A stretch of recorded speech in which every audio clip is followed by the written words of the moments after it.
السلام عليكم ورحمة الله وبركاته. عاملين ايه؟ هنعمل العيش الفينو زي ما قلت مع بعض.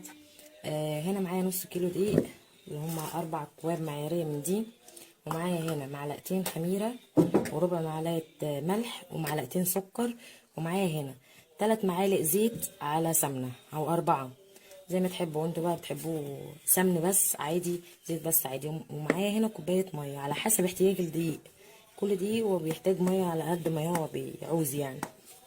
طبعا هنحط هنا المواد الجافة مع بعض، دقيق على الخميرة والملح والسكر، وهنقلبهم كويس بالمعلقة،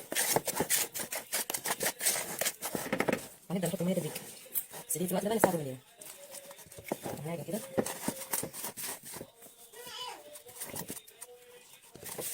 طبعا هنحط المية تدريجيا ليه؟ علشان الدقيق كل دقيق بيستخدم مية، على كل نوع دقيق بيستخدم مية، يعني ممكن دقيق ياخد مية منك كتير وممكن دقيق ياخد مية منك قليل. انا بستخدم الكوثر، زي ما انتوا عارفين الكوثر بياخد مية كتير.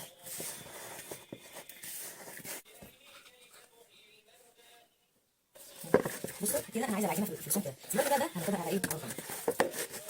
طبعا هنكون مسويه الخمره بتاعتنا كويس، ونحط معلقه سمنه كده او زيت، ونعملها ونعجن فيها. طول ما انت بتدي العجين حقه في العجن يعني كده، طول ما بتطلع العجينه معاكي كويسه. هنعجن الصوص. انا عشان ابقى معرفاكم لازم العجينه بتاعتي تكون كده. انا لحد دلوقتي خدت 3/4 كوبايه الميه معايا بعض، ماشي عشان تبقوا عارفين معايا. هعجن شويه وبعدين هرجع لكم. هاخد بقى العجينه بتاعتي كده وهنزل بالسمنه، بس مش هنزل بيها كلها، اروح عاملاها كده.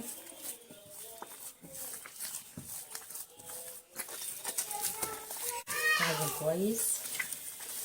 طبعا انت لما بتحط السمن بتلاقي العجينه بتاعتك قطعت، ده عادي. انت لما طول ما انت بتعجني فيها هتلاقيها لمت، وتلاقي العجينه بتاعتك كويسه جدا.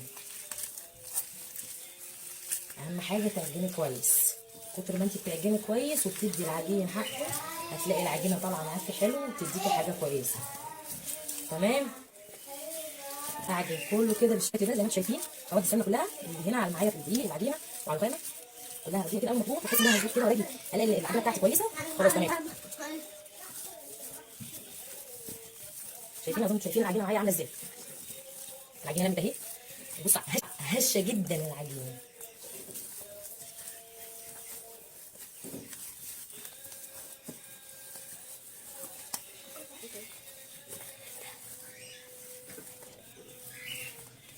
هرجع لكم اعجنها شويه وهرجع لكم تاني. بصوا كده هفرد العجينه بتاعتي تاني واحط باقي السمنه. انا بفرد العجينه بتاعتي كده علشان ادخل السمنه جوه العجينه. زي ما شايفين كده بتقطع مني، بس في الاخر بتلم تبقى عجينه كويسه جدا. شايفين العجينه هشه ازاي؟ جميله جدا. هلم العجينه كويس. عايزه اقول لكم ما خدتش غير 3 معالق سمنه ومعلقه بقت، وهنا ربع الا كوبايه الا ربع ميه. هنا بقى معايا الطبق هدهنه حبه زيت والم العجينه. طبعا انا عايزه العجينه زي كده، شايفين طريه ازاي؟ شايفين بتمط ازاي؟ ما اتقطعتش معايا ولا اي حاجه. هلم العجينه بتاعتي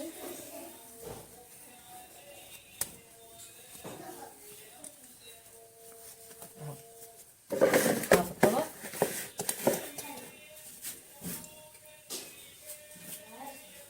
طبعا هغطيها بالبلاستيك كده، شايفين غطيتها كده بالبلاستيك، وبعد كده هغطيها بالفوطه. في الشتاء بنحطها، بنكون مولعين الفرن 5 دقايق ونطفيه ونكون حاطينها فيه. ده في الشتاء. في الصيف بنغطيها ونحطها في اي مكان دافي بتخمر بسرعه، انما في الشتاء بنحطها في الفرن. زي ما انتم شايفين ما شاء الله العجينه بتاعتي خمرت ازاي، الله اكبر. طبعا بقى هنزل كده الخمر بتاعها، هلم العجينه.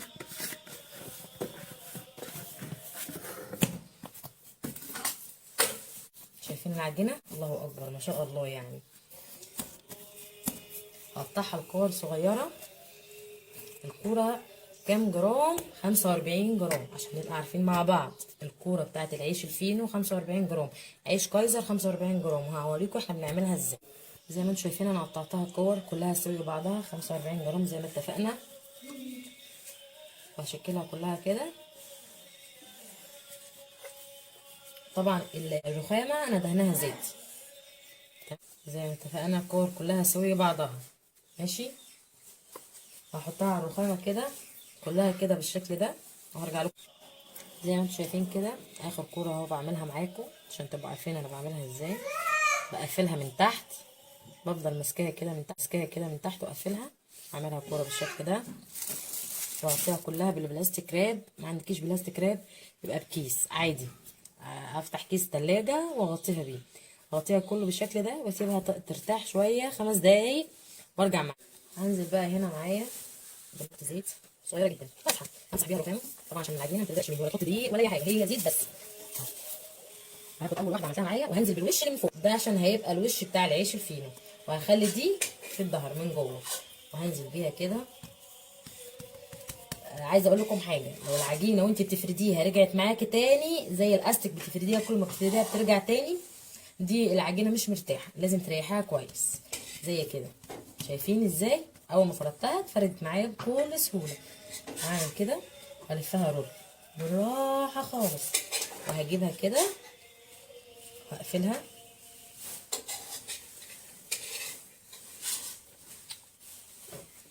كده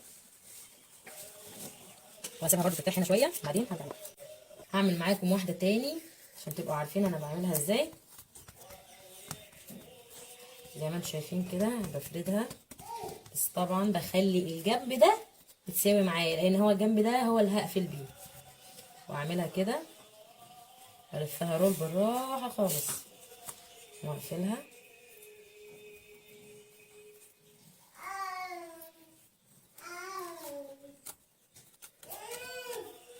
زي ما انتم شايفين كده. هاخد دي بقى اللي ارتاحت شويه وهعملها، بص شايفين ازاي برمه خفيفه جدا ما تضغطش على العجينه بتاعتي اهو.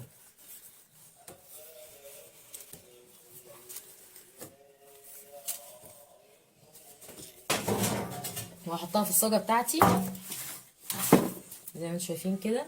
بحطها على ايه؟ على الجنب اللي احنا قافلينه علشان ما تفتحش مني في وقت الخمره او في وقت الخبز اهو زي كده. هعمله كله بالطريقه دي وهرجع لكم تاني. رجعت لكم هعمل معاكم العيش الكايزر، هوريكم انا بعمله ازاي. ولا نشابه ولا اي حاجه تفردي بيها، هي بايديكي. العجينه لما بتبقى مرتاحه وعجنها كويس تيجي معاكي بكل سهوله. ادي العيش الكايزر، هدخل ده كده جوه، اجيب من بره لجوه اهو اهو كده كده. اعملها كده اقفلها كده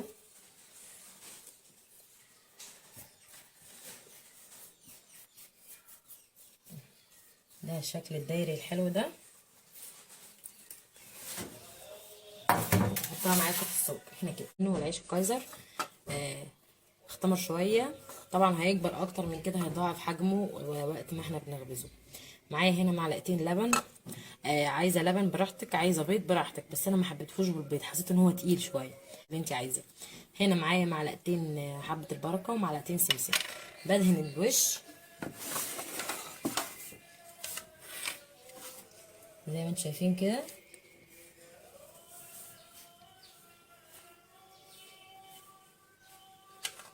اهو اهو كده. هدهن كله كده بالطريقه دي وهرجع لكم تاني. طبعا السوا، طريقه السوا ازاي عشان دي اهم حاجه. الفرن بيكون عالي على 180 او 200 درجه، بيكون عالي ما بتوطيهوش نهائي. المعجنات دي بالذات ما بتتوطاش عشان لو وطيتيها تحسي ان هي هبطت منك كده وتحسي ان هي تقيله. طول ما هي عاليه تاخد السوا دقيقتين بالظبط، تروحي موطيه النار وفاتحه النار من فوق الشوايه بتاعتك. تفتحي الشوايه و5 دقايق بالظبط تروحي مطلعه العيش الفينو بتاعك. هحطه في الفرن اسويه وهرجع لكم تاني. زي ما انتم شايفين كده طلعت العيش بتاعي.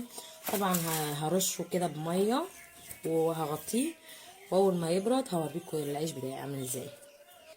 زي ما انتم شايفين انا غطيته كده بفوطه نظيفه يبرد، وهطلعه كده واوريه لكم. طبعا العيش بتاعنا اهو بعد ما برد. عايزه اقول لكم بص شايفين ازاي، شايفينه ازاي هو طري. شايفين على فكره سخن جدا. هفتح ده اهو،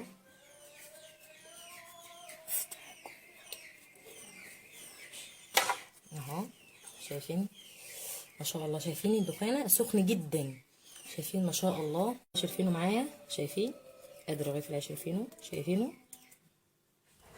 الله اكبر. يلا بقى قومي تشجعي واعملي لاولادك عيش الفين والكايزر عندك في البيت، شايفين بيطلع بكل سهوله يعني مش لازم منك، وشايفين من تحت ومن فوق ما شاء الله، الله اكبر تبارك الله. بسم الله ما شاء الله، شايفين بيرجع تاني زي ما هو، عجينه مفيش بعدها. قومي يلا شجعي واعملي لاولادك، وبالف هنا وشفا على قلبكم.